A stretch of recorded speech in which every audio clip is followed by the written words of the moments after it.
El legislador, por tanto, se ha decantado por un sistema de representación dual, donde los distintos órganos de representación se clasifican según el número de trabajadores con los que cuenta cada empresa o centros de trabajo. En primer lugar, la representación unitaria se desarrolla a través de los delegados de personal, en aquellas empresas o centros de trabajo que tienen entre 10 y 50 trabajadores. En estos mismos se crean los órganos de representación individuales, que conocemos como delegados de personal y que se regulan en el artículo 62 del Estatuto de los Trabajadores.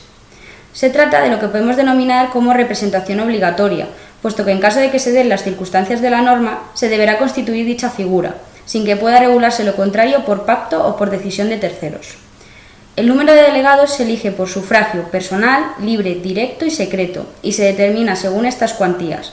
Por ejemplo, en el caso de una empresa que cuente de 11 a 30 trabajadores, contarán con un único delegado de personal. En caso de que cuente con menos de 10 trabajadores, será opcional contar con estos delegados de personal y se decidirá por mayoría. Se trata de un órgano unipersonal, donde en caso de que exista más de uno, es decir, centros o empresas de 31 a 49 trabajadores, ejercerán mancomunadamente la representación para la que fueron elegidos. Esto no requiere la unanimidad de las decisiones, sino que se utiliza la regla de la mayoría. En caso de que la empresa o centro de trabajo no cuente con representantes, se producen ciertas limitaciones. Por ejemplo, no podrían celebrar asambleas, puesto que éstas, según el artículo 77 del Estatuto de los Trabajadores, deben estar presididas por los delegados de personal. Tampoco podrían plantear conflictos colectivos, ya que el artículo 154 de la Ley de Jurisdicción Social solo legitima a los órganos de representación de los trabajadores para promoverlos. Por otro lado, la representación unitaria también se desarrolla a través de comités de empresa. El artículo 63 del Estatuto de los Trabajadores determina que se dotarán de estos órganos de representación en aquellas empresas o centros de trabajo de mediana o gran dimensión, es decir, aquellas que cuenten con 50 o más trabajadores. Es un órgano colegiado que adopta sus decisiones por mayoría. Sin embargo, su personalidad jurídica es propia de cada uno de sus componentes, en su condición de personas físicas, pero la representación la han de ejercer todos ellos como grupo, de forma colegiada. Las reglas de funcionamiento interno se regulan en el apartado segundo del artículo 66 del Estatuto de los Trabajadores, donde se afirma que se ha de elegir un presidente asistido por un secretario.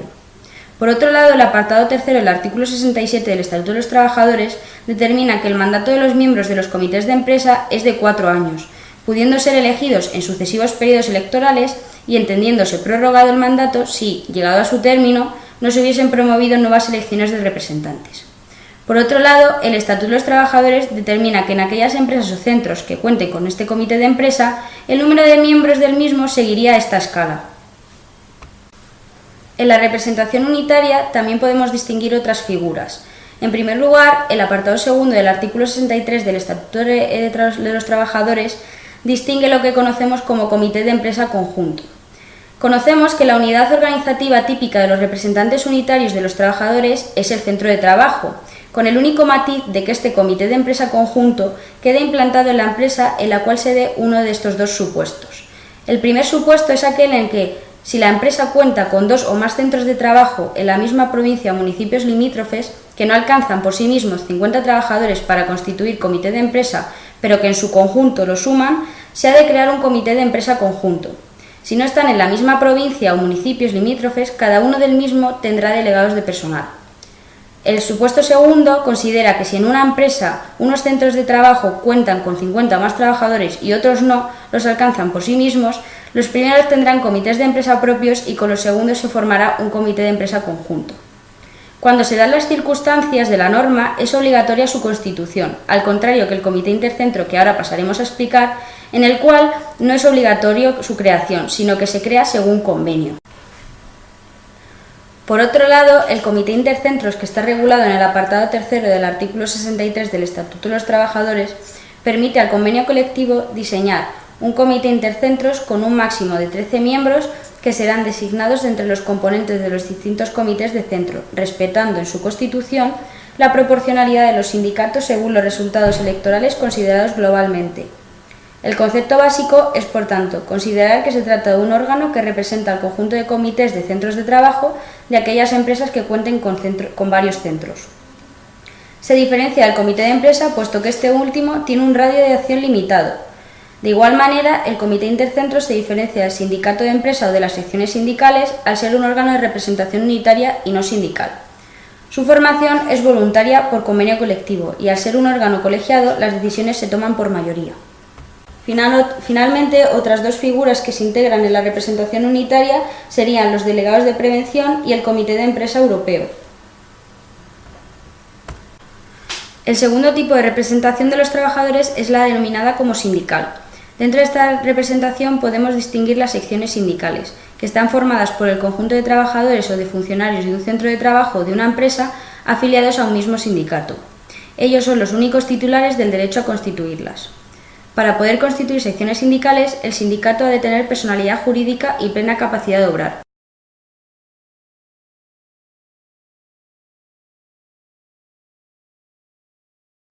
Por otro lado, la representación sindical se refleja en la figura de los delegados sindicales. Los delegados sindicales son los trabajadores que representan a las secciones sindicales en la empresa o centro de trabajo. Por ello, su designación está condicionada a la previa constitución de dichas secciones. Cuando los sindicatos a los que representan los delegados hayan obtenido entre un 5 y un 10% de los votos en las elecciones a comité de empresa, tendrán derecho a un solo delegado al margen de los trabajadores existentes en la empresa o centro de trabajo. Cuando los sindicatos a los que representan los delegados hayan obtenido el 10% de los votos o más, se regirán por las consideraciones de esta tabla.